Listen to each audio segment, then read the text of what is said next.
Let's paint an alien planet. Hello everyone, my name is Leah and welcome to my channel. Today I am going to take you guys along the journey of creating an alien planet. And I got that inspiration by pulling two cards from the Art Blox Box. Now let's just dive right into today's painting exercise. So what I did first was pre-paint my background with some dark muted gray acrylic ink. And then I am grabbing some supplies to help me create a round circle on the page. So you don't need to use anything fancy. I'm using a white colored pencil and my tape. If you have a circle shape for a stencil, you can use that, but this is just the quickest way to go about it. And now that I have a round planet, I'm also using a paint tube to figure out where I want to put the moon for this planet, because I'm just going to be doing some abstract alien-esque type of world, and I wanted to have a small little moon peeking out from behind it. The next thing that I did was speckle some white paint onto the page prior to getting started on my painting. I want to put some stars into the sky behind it, into the galaxy and the space, you know? And the easiest way to go about that really is to make sure you get those things down prior to painting the planet itself. Once that's down, you can start doing everything. And I was really inspired by this color palette from the Art Blox Box, and I love that kind of warm purpley blue color, and I wanted to recreate it. And I went about by doing that with Prussian blue and quinacridone magenta, along with quite a bit of white. And I'm painting my moon first prior to the planet because I've chosen to place my little moon in the background, so that way it's peeking out from behind the planet. You can put your planetary things wherever you'd like to do it, but this is just the route I went with. The next step that I like to make when it comes to deciding where my imaginary planetary landscape-esque environmental features are is deciding where I want to put my water, because I like to think of my planets as being inhabited. Think of like your favorite sci-fi movies or novels or any kind of like comic books you like to read. In order for them to have life-sustaining, ecosystems, there needs to be water. So I like to lay out where that water is going to be as my first step.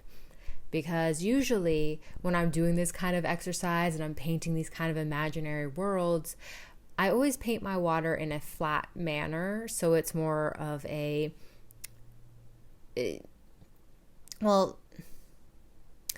just seems smoother. I like that look personally. So that's why I do it first.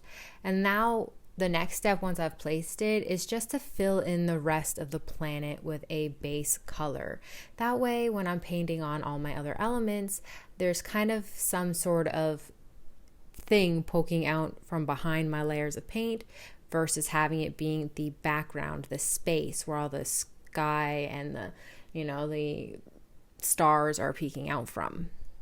The last few days here where I'm from have been yuck. I don't even know how to describe it. It's not winter. The skies are dark. There's rain instead of snow.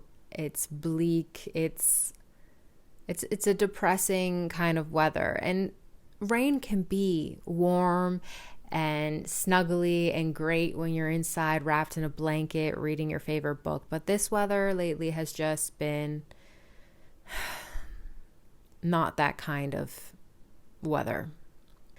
Before I get further into that, one of the things that I'm doing for today's painting is adding an element that I absolutely love to do, and which is floral paintings. When you're exploring and creating your own alien planets, you can put anything you want into it. I decided that this planet was going to be full of mountainy peaks, and I thought, what a great way to show that kind of landscape elements than to paint it with flowers and have it be a textural element on my planet.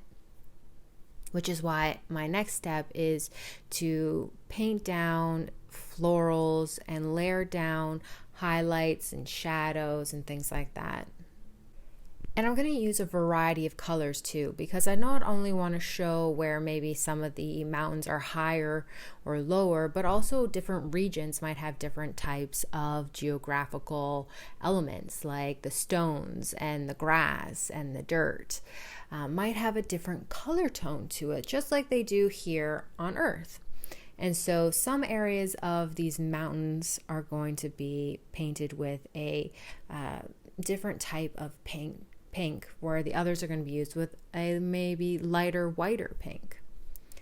What I love about the Art Blox Box and using it is that it can help you spark ideas. So this color palette came from that one card you saw me holding the paintbrush up to. And that's what kind of helped me decide what elements in my painting is going to be what colors are going to be dedicated to certain types of things that you find on a planet.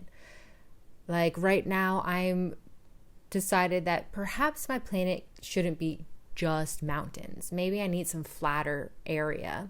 And what would that flat area look like from afar? Is it sandy beaches? Is it tall grassy areas?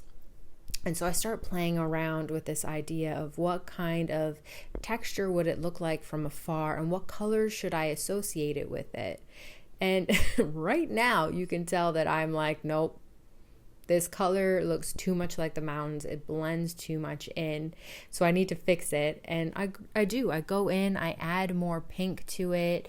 I give it a different look to it. So instead of smoothly laying it down like I did with the water or adding peaks with doing short brush movements for florals, I'm dabbing that paint in. I'm creating a different type of texture. And I think by doing that, it adds fun elements to creating these kinds of worlds. And creating different imaginary, exciting places can be so great for our imagination and for sparking light and joy, especially during times when the weather is more of an impact on our emotional state. So by doing something that brings us interest, so I'm interested in alien stories and alien books and that kind of thing, like it's something that brings me interest, and the fact that I pulled that card just felt like the fates had laid it out for me, going, you know what, you need this. And it felt perfect, like perfect timing.